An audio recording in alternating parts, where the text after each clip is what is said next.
नमस्ते बच्चों, कैसे हैं आप सब। आज की ऑनलाइन क्लास में आपका स्वागत है। आज हम पढ़ेंगे कक्षा 8 का छठा लेसन दहन और ज्वाला के बारे में।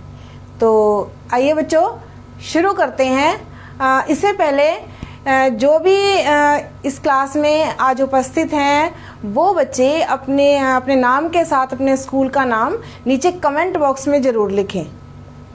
तो चलिए शुरू करते हैं दहन और ज्वाला। बच्चों, आज इस क्लास में विशेष रूप से हम चर्चा करेंगे दहन के बारे में कि दहन क्या होता है, कितने प्रकार का होता है या दहन कैसे होता है, और इन सब चीज़ों के बारे में हम आज चर्चा करने वाले हैं। तो तैयार हैं आप सब? चलिए।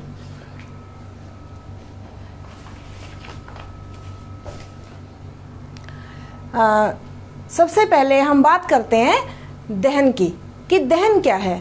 बच्चों, दहन एक क्रिया है, एक ऐसी रासायनिक क्रिया जिसमें कोई पदार्थ जलकर ऊष्मा और प्रकाश उत्पन्न करता है। देखिए,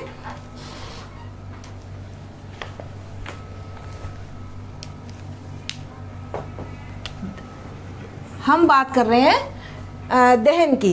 तो दहन में कोई भी पदार्थ जलकर क्या उत्पन्न करता है बच्चों? ऊष्मा और प्रकाश। ये कमेंट बॉक्स में मुझे ये भी ज़रूर बताएं कि क्या आपको मेरी आवाज़ क्लियर सुनाई दे रही है, या आपको जो ब्लैक बोर्ड पर मैं लिख रही हूँ वो क्लियरली विजिबल है, दिखाई दे रहा है वो आपको साफ साफ। ये मुझे ज़रूर बताइए प्लीज़। दहन जो है उसमें वस्तु जलकर ऊष्मा और प्रकाश उत्पन्न करती है। तो वो जो वस्तु है, वो जो पदार्थ है, उसे हम कहते हैं ईंधन। ईंधन।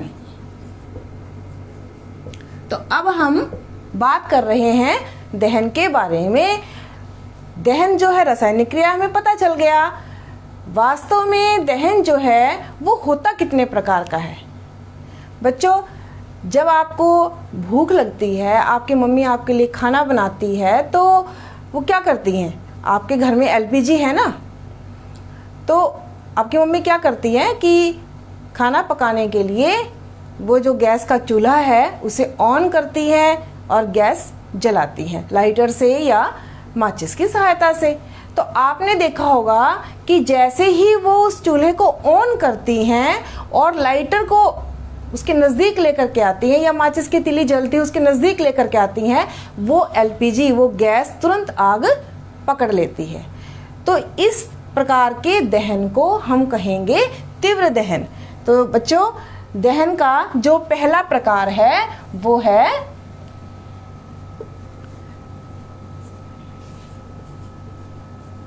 तीव्र दहन।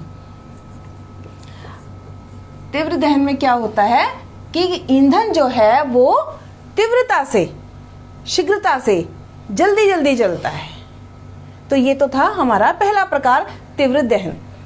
अच्छा बच्चों, आपने कई बार सुना होगा कि जंगलों में आग लग जाती है।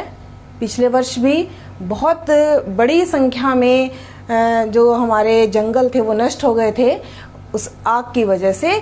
तो वो क्या आग लगाई जाती है? नहीं बच्चों, जब बहुत ज़्यादा गर्मी होती है तो जंगलों में जो सूखी पत्तियां हैं, घास है, उनका जो तापमान है वो इतना ज़्यादा हो जाता है कि वो अपने आप जलने लगते हैं, वो आग पकड़ लेते हैं। तो इस प्रकार का जो दहन होता है जिसमें वस्तु अपने आप ही आग पकड़ लेती है, जलने लगती है, उसे कहते हैं हम स्वतः दहन। तो ये हमारा दूसरा प्रकार है स्वतः दहन। कुछ ऐसे हमारे पास रासायनिक पदार्थ भी होते हैं बच्चों, जैसे कि मैं आपको उदाहरण के लिए बता दूं, सोडियम धातु है। यदि हम उसे रख दें खुला ऐसे ही, तो वो आग पकड़ लेता है और जलने लगता है। तो इस प्रकार का जो दहन है वो स्वतः दहन कहलाता है। अब बच्चों, आपने पटाखे भी चलाए होंगे, बम फोड़े होंगे ना आपने। अब दिवाली पे हम पटाखे चलाते हैं, तो बच्चों आपने नोटिस किया होगा कि जब हम पटाखे चलाते हैं तब क्या होता है, तब धमाके की आवाज आती है, बहुत तेज आवाज आती है, तो इसे हम कहते हैं विस्फोट। क्या कहते हैं इसे? विस्फोट। तो बच्चों ये दहन का तीसरा प्रकार है, विस्फोट। तो अब आपको पता चल गया होगा दहन क्या है और यह कितने प्रकार का होता है। बच्चों दहन जो है वो होता कैसे है, अब हम उसके बारे में थोड़ा बात करेंगे। जो भी बच्चे क्लास में हैं वो अपनी बुक निकालें, उसमें 6 चैप्टर को खोलें और मैं आपको थोड़ा बताना चाहूँगी कि आप इसमें पेज नंबर जो दिया हुआ है हमारे पास वो है 64, 65। तो बच्चों ये मैं आपको इसलिए बता रही हूँ, जो आपकी टेक्स्ट बुक है एनसीईआरटी की, आपको इस लेसन को वहाँ से पढ़ना है। ये जो पेजेस मैं आपको बता रही हूँ यहाँ से इसको आपने लेसन की रीडिंग लेनी है। तो अब हम बात कर रहे हैं दहन के बारे में। दहन कैसे होता है उससे पहले हमें एक काम करना है। जितनी भी चीज़ें बच्चों अपने दैनिक जीवन में अपने चारों तरफ देखते हैं, हम उनकी एक लिस्ट बनाएं, उनके नाम लिखें और फिर उसके बाद उन चीज़ों को 2 वर्गों में डिवाइड कर दें, बांट दें। एक तो वो जो आग पकड़ लेती हैं, मतलब जलने लगती हैं, और दूसरी वो जो आग नहीं पकड़ती। देखिए उदाहरण के लिए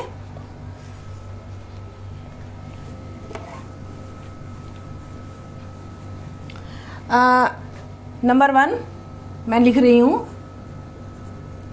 कागज। ठीक है बच्चों, और हमारे चारों तरफ सोचते जाइए और आप लिखते जाइए। लोहे की कील और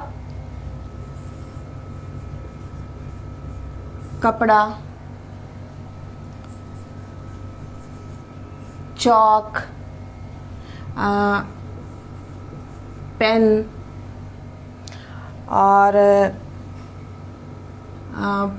पत्ते और क्या है बच्चों, लोहे की जाली, लोहे की जाली, ऐसी बहुत सारी चीज़ें जो आप अपने चारों तरफ देखते हैं। लकड़ी की कुर्सी है या कांच है, कांच की बनी कोई चीज़ है, प्लास्टिक है और लकड़ी है। ये मैं कुछ ही नाम लिख रही हूँ, आपने इस लिस्ट को थोड़ा बढ़ाना है। और फिर उसके बाद अब करना क्या है, आपने 2 वर्ग बनाने हैं। पहला वर्ग आपने बनाना है दाह्य, देखिए बच्चों दाह्य, और उसके बाद अदाह्य, दाह्य और अदाह्य। क्या मतलब होता है इसका? दाह्य का मतलब होता है बच्चों जो चीजें आग पकड़ लेती हैं, और अदाह्य जो चीजें आग नहीं पकड़ती। इनमें से आपने छांटनी है, ये 2 वर्ग बनाने हैं। इससे आपको ये पहचान करने में सुविधा होगी कि हमारे आसपास, हमारे चारों तरफ कौन कौन सी चीजें ज्वलनशील हैं और कौन कौन सी ज्वलनशील नहीं है। ज्वलनशील माने जो आग पकड़ती हैं, और अज्वलनशील जो आग नहीं पकड़ती। तो ये सूची जो है आपने कंप्लीट करनी है और इसको साफ साफ अपनी कॉपी में आपको लिखना है। तो चलिए अब हम आगे चलते हैं।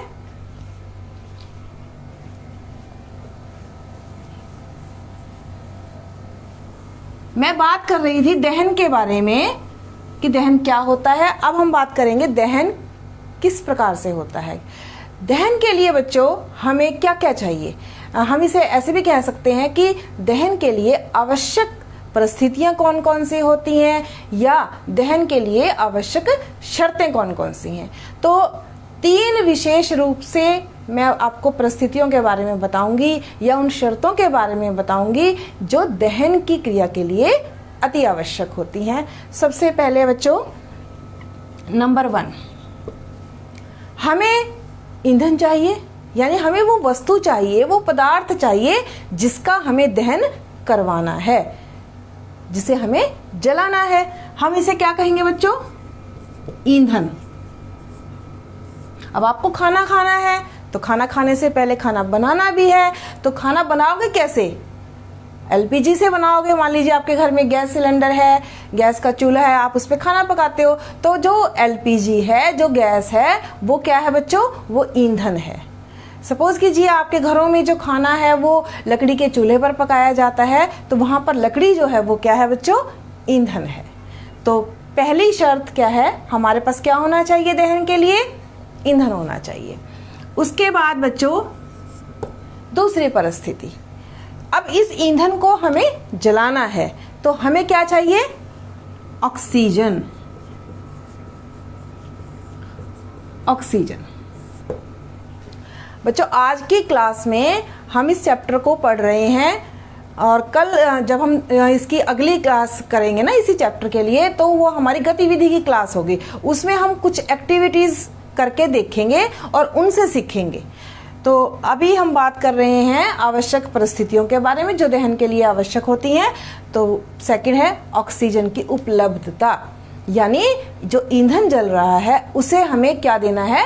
ऑक्सीजन देना है। और तीसरा वो है ज्वलन ताप। अब ये ज्वलन ताप क्या होता है बच्चों?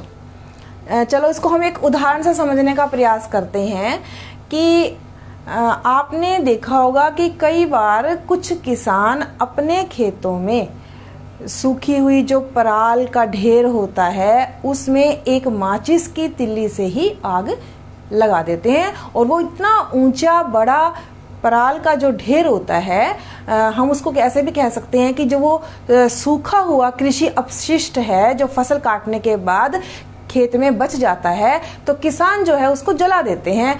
तो वो एक माचिस की तिल्ली के द्वारा ही साधारण रूप से आग पकड़ लेता है। राइट बच्चों, ये आपने देखा भी होगा। ये तो है एक उदाहरण। अभी हम एक और उदाहरण समझने का प्रयास करते हैं। उस उदाहरण में क्या है कि जो हमारे विद्यालय का सफाई कर्मचारी है उसने क्या किया? विद्यालय की सफाई की, और सफाई करने के बाद ये कार्य उसने कब किया है? सुबह सुबह किया है उसने। तो उसने क्या किया कि सारे जो स्कूल का कचरा था उसको इकट्ठा किया, और उसमें उसने उसी प्रकार से आग लगाने का प्रयास किया जैसे किसान ने अपने कृषि अपशिष्ट में आग लगाई थी। परंतु ये क्या, वहां पे तो किसान ने जब आग लगाई थी खेत में तो उसने तो तुरंत आग पकड़ ली थी, लेकिन जब हमारे स्कूल के सफाई कर्मचारी ने स्कूल का कचरा, जिसमें बच्चों क्या क्या है? कागज तो है, लेकिन अधिक मात्रा में पेड़ों से गिरे हुए पत्ते हैं जो अभी पूरी तरह से सूखे हुए नहीं हैं, वो अधिक मात्रा में थे। तो जब उसने आग लगाई तो उन्होंने आग नहीं पकड़ी और वहां पर बहुत अधिक मात्रा में धुआं निकलने लगा। तो इन दोनों उदाहरणों में हमने एक चीज नोटिस की कि जब आग लगाई गई तो जिस पदार्थ में, जिस वस्तु में वो आग लगाई जा रही है, आग को पकड़ने के लिए उसका सूखा होना बहुत जरूरी है। जब किसान ने पराल के ढेर में आग लगाई थी तो वो सूखा हुआ था, उसने तुरंत आग पकड़ ली थी। परंतु जब सफाई कर्मचारी ने स्कूल में जो पत्तों का ढेर था उसमें आग लगाने का प्रयास किया तो उसने आग नहीं पकड़ी। तो बच्चों इन दोनों उदाहरणों से हम एक बात तो निश्चित रूप से कह सकते हैं कि दोनों में अंतर किस बात का था कि वो सूखे हुए थे और वो सूखे हुए नहीं थे। तो अब उससे क्या होगा? जिस वस्तु का दहन होना है बच्चों, यदि हमें उसको जलाना है तो उस वस्तु का तापमान एक निश्चित तापमान तक पहुंचना जरूरी है। वो न्यूनतम तापमान होता है बच्चों जिस तापमान पर कोई वस्तु आग पकड़ती है, और वो तापमान उस वस्तु का ज्वलन ताप कहलाता है। अब यदि वस्तु सूखी हुई है तो उसका ज्वलन ताप कम है तो वो तुरंत आग पकड़ लेगी, परंतु यदि वो गीली है तो उसका ज्वलन ताप अधिक है और वो जल्दी आग नहीं पकड़ेगी। तो कई बार आपने देखा होगा कि बहुत ऊंचा सूखी घास का जो ढेर है वो एक माचिस की तिली से आग पकड़ लेता है, लेकिन कुछ अगर लकड़ियां रखी हुई हों, थोड़ी सी ही चाहे वो हों, अगर हम उनको एक माचिस की तिली से जलाने का प्रयास करें तो हम नहीं जला पाते। क्यों? क्योंकि लकड़ियों का जो तापमान है, जो ज्वलन तापमान है, वो अधिक होता है। अब उनको जलाना है तो हम क्या करते हैं, ऐसी वस्तु का सहारा लेते हैं बच्चों जिसका ज्वलन ताप कम होता है, जैसे मिट्टी का तेल। अगर हम उन लकड़ियों के ऊपर थोड़ा सा मिट्टी का तेल डाल देते हैं तो वो तुरंत आग पकड़ लेती हैं। तो ये है बच्चों हमारे दहन की तीसरी और आवश्यक शर्त। फिर से हम इसको एक बार रिवाइज करते हैं। दहन के लिए 3 परिस्थितियां होती हैं या 3 शर्तों का होना आवश्यक है। पहला, हमारे पास ईंधन हो। दूसरा, हम उसे ऑक्सीजन भी उपलब्ध करवाएं। आपने देखा होगा बच्चों कि जब किसी कारणवश, दुर्घटनावश किसी के कपड़ों में आग लग जाती है तो उस व्यक्ति को एक मोटे कंबल से लपेट दिया जाता है आग बुझाने के लिए। और यदि वो व्यक्ति घबरा के दौड़ना शुरू कर देता है तो उसके कपड़ों में जो आग लगी हुई है वो हवा के संपर्क में आने से, ऑक्सीजन के संपर्क में आने से तेज हो जाती है। तो इसलिए क्या किया जाता है कि उसको दौड़ने के लिए तो मना करते हैं कि वो दौड़े ना, उसके स्थान पे क्या किया जाता है बच्चों, एक मोटा सा कंबल लेते हैं और वो उस व्यक्ति को उड़ा दिया जाता है। अब ऐसा क्यों किया जाता है? जब एक मोटा कंबल उस व्यक्ति को उड़ाया जाता है जिसके कपड़ों में आग लगी होती है तो उससे क्या होता है बच्चों, आग का संपर्क ऑक्सीजन से कट जाता है। चारों तरफ हवा है ना, कंबल के बाहर हवा है, तो उससे उस व्यक्ति का संपर्क कट जाता है। आग को बढ़ने के लिए या कपड़ों को जलने के लिए ऑक्सीजन नहीं मिल पाती और उस व्यक्ति के कपड़ों में लगी हुई आग बुझ जाती है। तो ये हमारी दूसरी शर्त है दहन की, कि अगर ऑक्सीजन मिलेगी तो दहन होगा, यदि ऑक्सीजन नहीं मिलेगी तो दहन नहीं होगा। इसके लिए एक क्रियाकलाप है बच्चों जो आपको करके देखना है। आपको क्या करना है, एक मोमबत्ती लेनी है, उसको जलाना है, मोमबत्ती जल जाएगी। उसके बाद उस मोमबत्ती के ऊपर एक कांच का गिलास उल्टा करके आपको रखना है और देखना है कि क्या होता है। आप ये देखेंगे कि कुछ समय के बाद मोमबत्ती बुझ जाती है।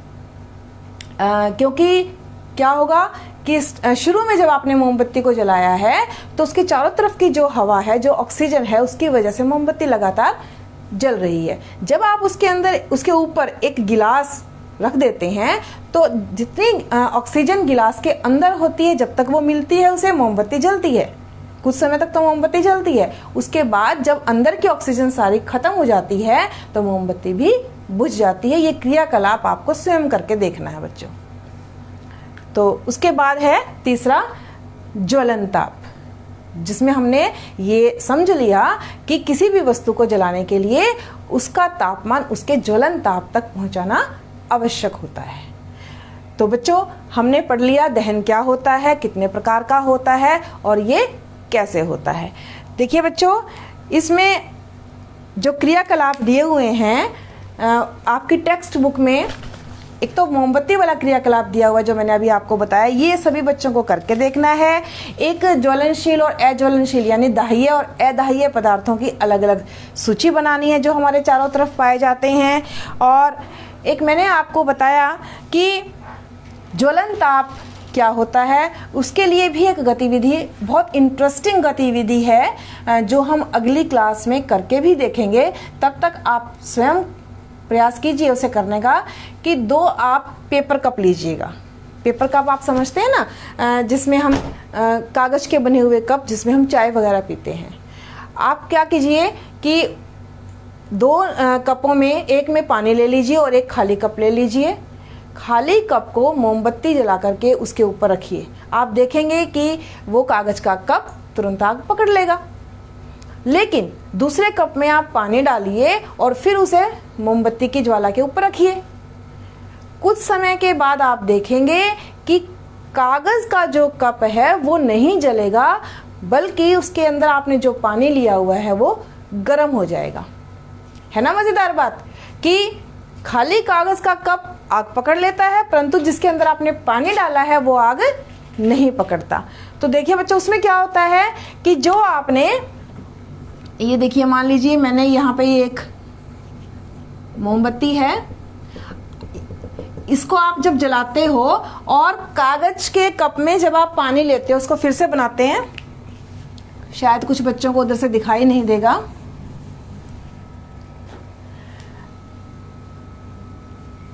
मोमबत्ती आपने जला ली। अब आपने क्या किया, एक कप लिया कागज का, उसमें पानी डाल लिया बच्चों। अब इसको आपने जब मोमबत्ती की लौ के ऊपर रखा तो कुछ समय के बाद पानी गर्म हो जाएगा। अब ये कैसे हुआ, आइए इसको समझने का प्रयास करते हैं। बच्चों, जब पानी नहीं था, खाली था जब ये कप, तो इसने आग पकड़ ली, ये जलने लगा। लेकिन जब हमने पानी डाल करके इसको रखा तो इसने आग नहीं पकड़ी। उसका कारण ये था बच्चों कि जो कागज का कप था उसका ज्वलन ताप जो है वो बढ़ गया था। कैसे, ये देखिए आप, यहां से इस कागज के कप ने जो उष्मा ली, जो गर्मी ली, वो किसे दे दी, पानी को दे दी, और कागज के कप का तापमान उसके ज्वलन ताप तक पहुंचा ही नहीं। इस वजह से पानी गर्म हो जाएगा लेकिन वो कागज का कप नहीं जलेगा। तो है ना मजेदार गतिविधि, इसे आप सभी करने का प्रयास करें। थोड़ा सावधानी से आप इन गतिविधियों को कीजिएगा। तो दहन और ज्वाला, ये जो हमारा लेसन है, लेसन नंबर 6, इसमें आज हमने विशेष रूप से जो बात की है वो दहन के बारे में बात की है। ज्वाला के बारे में हम अगली क्लास में बात करेंगे। तब तक आपने इस लेसन को पढ़ना है ध्यान से, जो गतिविधि इसमें दी हुई है वो आपने करके देखनी है। और एक गतिविधि आपको और करने का प्रयास करना है, वो है अग्निशामक यंत्र का बनाना, कृत्रिम अग्निशामक यंत्र। अब अग्निशामक यंत्र क्या होता है बच्चों? अग्निशामक यंत्र एक ऐसा यंत्र होता है जिसकी सहायता से हम लगी हुई आग को बुझा सकते हैं।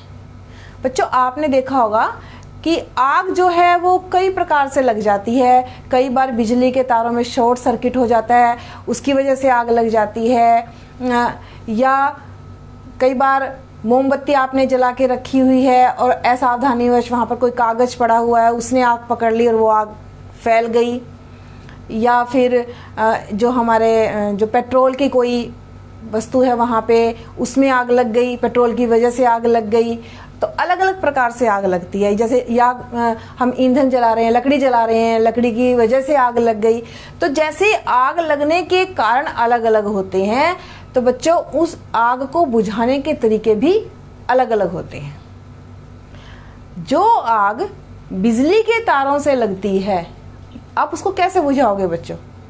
उसको बुझाने के लिए क्या आप पानी का इस्तेमाल करोगे? नहीं, हम उस आग को बुझाने के लिए पानी का इस्तेमाल नहीं कर सकते, क्योंकि अगर हम पानी का इस्तेमाल करेंगे तो इलेक्ट्रिक शॉक लग सकता है, करंट लग सकता है। तो हम उसको कैसे बुझाएंगे बच्चों? उसको बुझाने के लिए हम अग्निशामक यंत्र का प्रयोग कर सकते हैं। अब आपने अग्निशामक यंत्र देखे होंगे, मैं आपको बताती हूँ, आपके बुक में भी दिया हुआ है ये। जब आप किसी हॉस्पिटल में, किसी बैंक में, रेलवे स्टेशन पर, बस स्टैंड पर कहीं जाते हैं, किसी भी सार्वजनिक स्थान पर जाते हैं, तो वहाँ आपको रेड कलर के सिलेंडर जो हैं वो दीवारों पर टंगे हुए नजर आते हैं। तो बच्चों वो अग्निशामक यंत्र होता है कि अगर दुर्घटनावश उस बिल्डिंग में आसपास कहीं आग लग जाती है तो उस सिलेंडर की नोब से हम उस नोब को खोलेंगे तो उसमें से गैस बाहर निकलती है। उस गैस का स्प्रे हम जो है अपने चारों तरफ लगी हुई आग के ऊपर यदि कर देंगे तो आग बुझ जाएगी। अब मैं थोड़ा सा आपको उसके बारे में भी जरूर बताऊंगी कि ऐसा किस प्रकार से होता है। देखिए,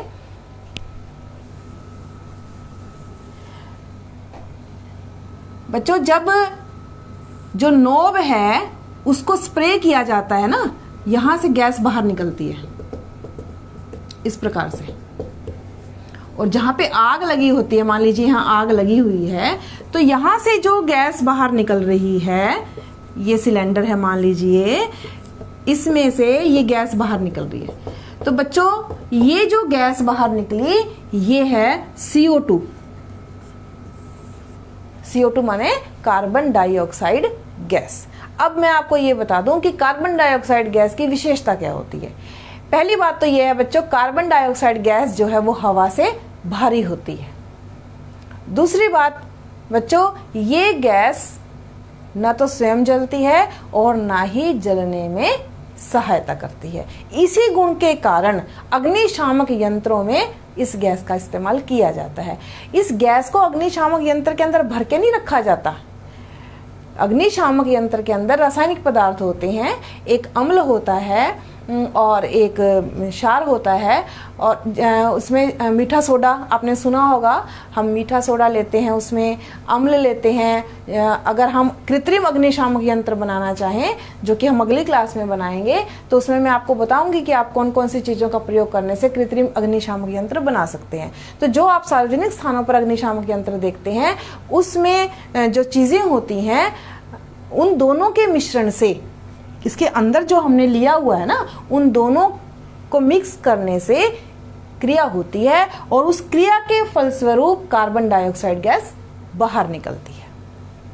अब कार्बन डाइऑक्साइड गैस क्योंकि हवा से भारी है, ये क्या करती है बच्चों, आग के ऊपर एक कंबल का काम करती है। क्योंकि भारी है ना ये, तो नीचे बैठने का प्रयास करती है और ना तो स्वयं जलती है ना जलाने में सहायता करती है। तो क्या करती है, कार्बन डाइऑक्साइड गैस के कंबल की भांति जो भी वस्तु जल रही है उसका संपर्क हवा से, ऑक्सीजन से तोड़ देती है। ठीक है बच्चों। अब जब जलने वाली वस्तु को, आग को ऑक्सीजन नहीं मिलेगी, हवा नहीं मिलेगी, तो वो बुझ जाएगी। तो ये कार्य है अग्निशामक यंत्रों का। और इसमें जो कृत्रिम अग्निशामक यंत्र हम बना के जब दिखाएंगे आपको, तब आप देखिएगा कि किस प्रकार से क्रिया होती है। तो बच्चों, दहन में आज हमने पढ़ा कि क्या होता है दहन, कितने प्रकार का दहन होता है, किस प्रकार से होता है दहन, और जब किसी वस्तु का दहन हो जाए और आग जब अनियंत्रित हो जाए तो किस प्रकार से हम अग्निशामक यंत्र के प्रयोग के द्वारा उस आग को बुझा सकते हैं। तो बच्चों, आज की क्लास में हमने इन सब बातों के बारे में पढ़ा, दहन के बारे में चर्चा की। आपने इस चैप्टर को अपनी बुक में से जरूर पढ़ना है और जो गतिविधि मैंने आपको बताई है उनको करके देखना है। और अगली क्लास में हम जो इस लेसन का शेष भाग है, ज्वाला के बारे में पढ़ेंगे और जो एक्टिविटीज़ हैं, कुछ गतिविधियां हैं, उनको करेंगे। तो तब तक आप घर पर रहिए, पढ़ते रहिए, स्वस्थ रहिए और खुश रहिए। Thank you.